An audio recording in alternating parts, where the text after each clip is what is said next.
Today I have a practice tip for you that can save a lot of time and make your performance better. The piece I'm looking at today is Introduction and Allegro Spiritoso by Sinai. It's a nice piece arranged here by Philip Catalinet, and the piece is arranged in B flat minor concert pitch or in C minor in treble clef. You've got 3 flats in the treble clef, 5 flats in the bass clef. That brings in a lot of the third valve work that may seem a little awkward for some people. So this is a good piece to practice this technique with. It's also a nice piece to play. Here's what it sounds like, just so you have a chance to recognize it in case you've heard it before but didn't know the title.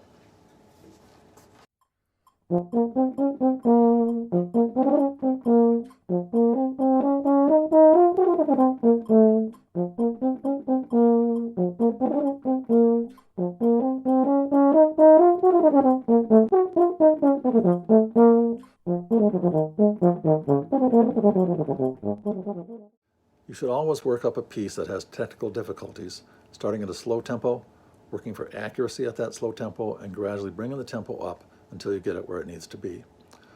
Then as the piece is nearly ready, you're almost ready for the performance or audition or recording or whatever you're doing, you may find there are a couple measures that just don't sound quite right. I've heard some people take perhaps a 16 or 32 measure phrase, slow it way down and gradually bring it up again. That's good, that will get you there, but it takes a lot of time.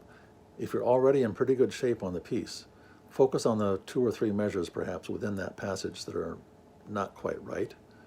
Take those measures at half tempo with the metronome immediately down. Well, don't change the metronome, just think of a different subdivision, and play them at half tempo.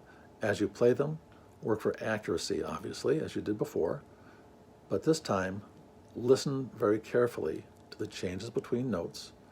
If you hear anything that's not quite perfect, pay attention to that. Feel what your fingers and what your tongue are doing. And if you feel any awkwardness, pay attention to that as well. Then if there's an awkward change, at some point your fingers need to jerk to make that change at half tempo. Obviously that's a problem, that's not quite ready, so work on that. Once you're satisfied that it sounds good, then at that half tempo, go immediately back to the normal tempo and try it again. Then try it in a longer context and see if it still works. If you're not quite there yet, go back and repeat the process. But by focusing on these measures and by going immediately to half tempo and full tempo, you can save a whole lot of time in your practice and still get that ultimate polish you'd like the piece to have. So here's what that would sound like.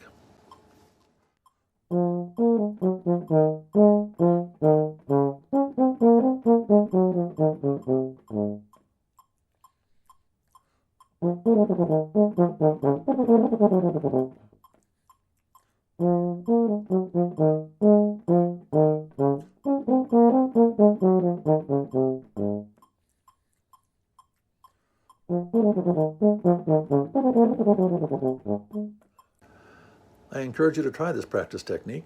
Remember, it doesn't eliminate the need for good groundwork to get you where you need to be. But if there are a couple measures that aren't quite right, take them at half tempo, put them in context with a measure or 2 around them. Listen to what you're doing, listen to the notes, feel what your tongue and fingers are doing. If you feel awkwardness, correct that at the half tempo. Move your fingers very quickly and accurately. If you properly prepare, that will save you a lot of time by just focusing on those few measures that need it and by going immediately to half tempo and immediately back to full tempo. You may have to alternate a few times back and forth, but you'll get there quite fast if you try it this way. So try it and see if it works in your own practice. Thanks for listening.